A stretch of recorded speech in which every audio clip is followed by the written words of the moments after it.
This video is brought to you by Devout Decals, makers of reusable Catholic art for your home altar, your bedroom, and your home classroom.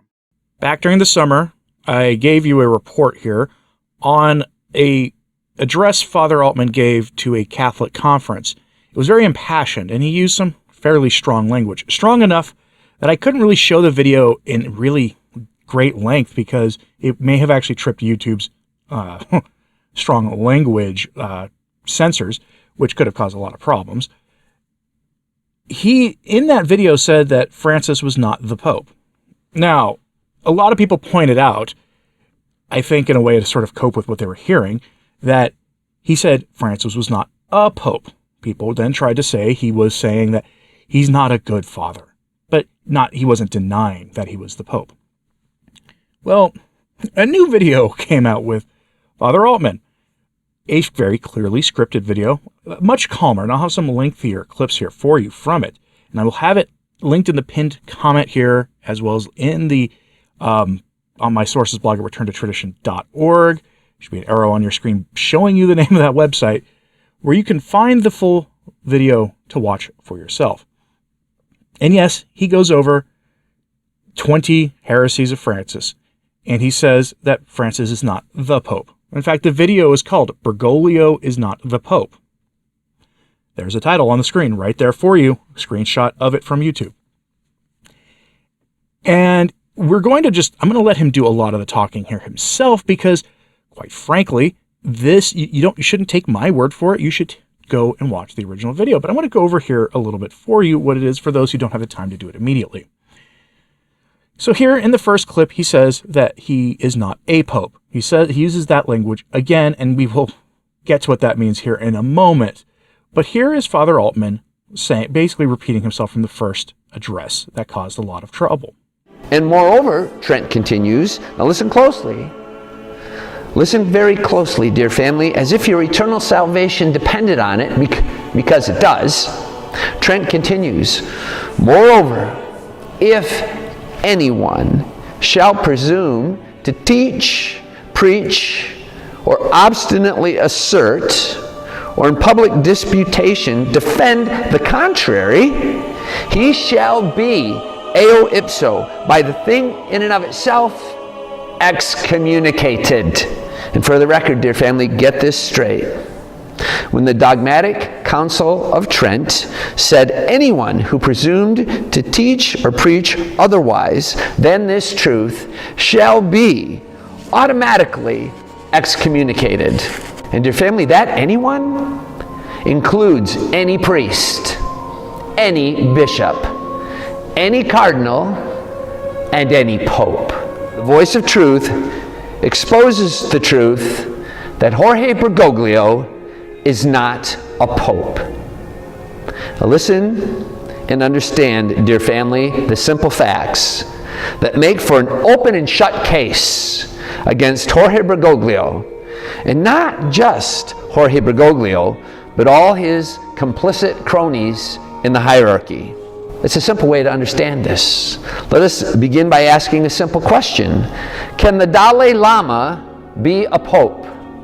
The answer, no. Because he is not Catholic. Can Martin Luther's successors, or any leaders of something like, depending on who's counting, 47,000 different denomination schismatic groups, can they be a pope? No, because they are not Catholic. Can Jorge Bergoglio be a pope? No, because he is not Catholic. He is a wolf in sheep's clothing. He is a fraud, an imposter, as are every single one of the brood of vipers. His cronies, such as Blaise Supich, Robert McElroy, and James Martin, all of whom support him. But do not take my word for it. You never have to take my word for it. But all of us do have to take Jesus' word for it. In Matthew 7:15 through 20, Jesus the Lord taught us to watch out for false prophets. They come to you in sheep's clothing, but inwardly they are ferocious wolves. By their fruit you will recognize them. So the reaction to this online was what you might expect. Some media outlets who like to go after him and Bishop Strickland and Vigano and the rest ignored it.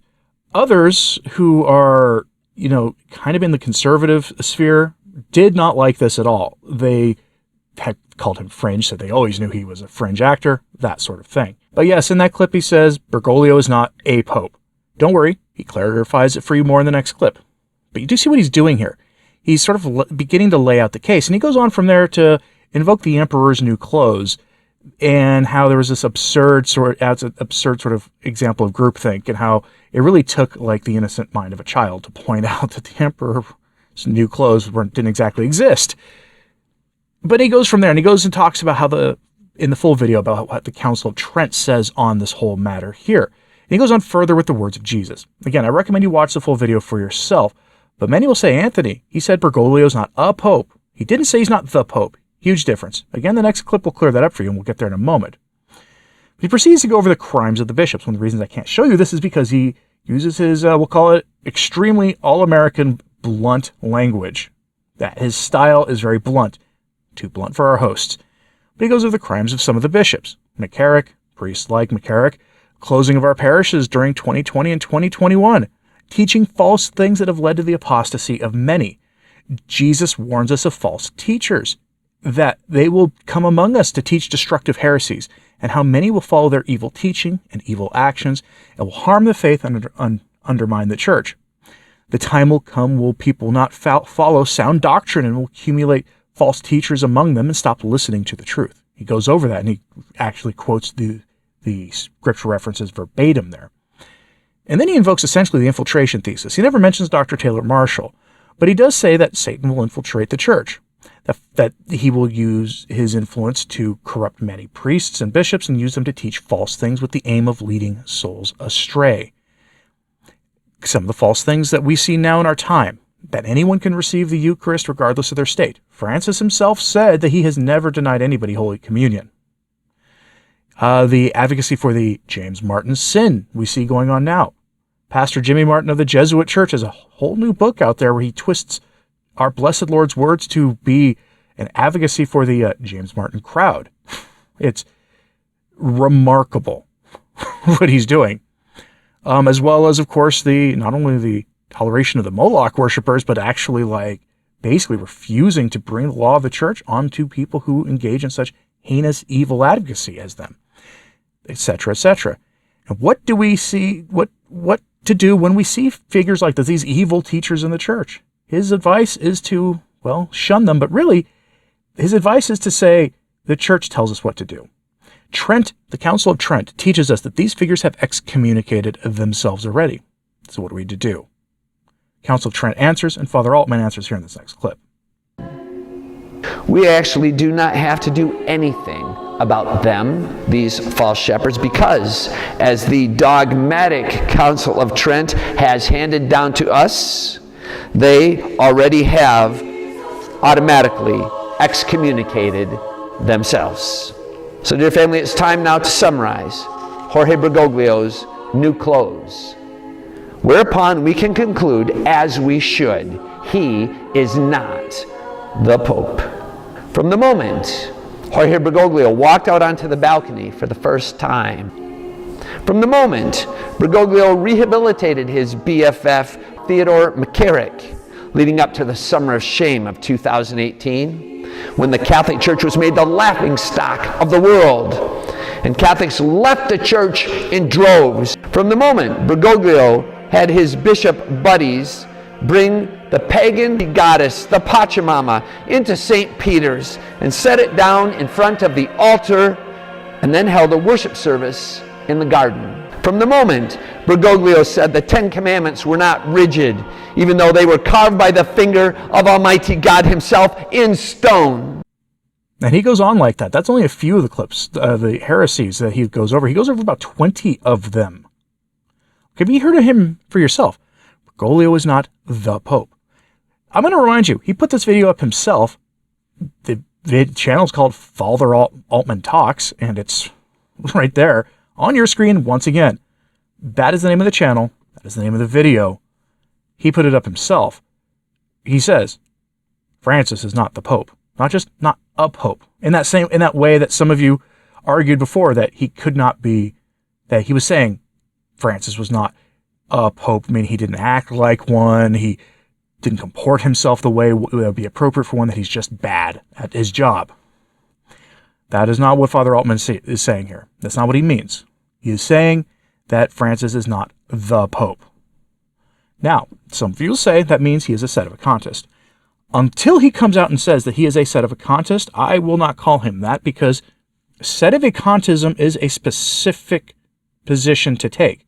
And that position is that, I'm going to list this all for you here, is the specific position is that Pope John the 23rd, Paul the 6th, John Paul I, John Paul II, and Benedict XVI, along with Francis, are all heretics, that none of them were authentic popes. They were all anti-pope pretenders. That the see has been vacant for 60 plus years now. That is sedevacantism. That, by definition, that is sedevacantism. And there are different groups, competing theories within sedevacantism that may take slight difference of opinion on specific individual popes, from especially the early ones, or there may have been a pope in secret for a while, that stuff. But in general, sedevacantism means those things. What it does not mean is that Benedict was the real pope, and then he passed away and the see is vacant now. And I'm not even sure if he's a Benny Papist either. That's because that's the description of that. He's simply saying Francis is not the pope. There are people, if you look up his Wikipedia, that call him a sedevacantist priest, but that is not what Father Altman is. So, I really hang on to that, because definitions matter. They really do matter when you're trying to talk about the truth, and we should use the correct terminology for things. I don't think most sedevacantists are exactly a big fan of Father Altman anyway. If you're a sedevacantist watching this, let me know in the comments what sedevacantists tend to think of Father Altman. I'm kind of curious. But that is Father Altman in his own words. Francis is not the Pope. What do you think of that? Again, check the pinned comment. The full clip is there, so you can watch it for yourself. And after you've watched that video, let me know what you think about this. And if you've seen, what kind of reporting you've seen on this. Have you seen Catholic news organizations who allied themselves with him, who featured him prominently? Has he appeared on their shows recently? Written any articles for their websites? So he was, close with several of them. I'm curious if that's happened since he's made these statements, or if he has quietly disappeared from their circles. I don't know. I'm curious what you think of this. Is this a deal breaker for you with Father Altman? Do you agree with him? Are you saying it's about time that he said this? Or is this one of those tragic but necessary statements? I myself am not sure what to think of this, so I'm curious what you think. And let me know in the comments, please. And hit like and subscribe if you haven't. It does help. So does sharing this on social media. That helps too. As always, pray for the church. I'm Anthony Stine. Ave Maria.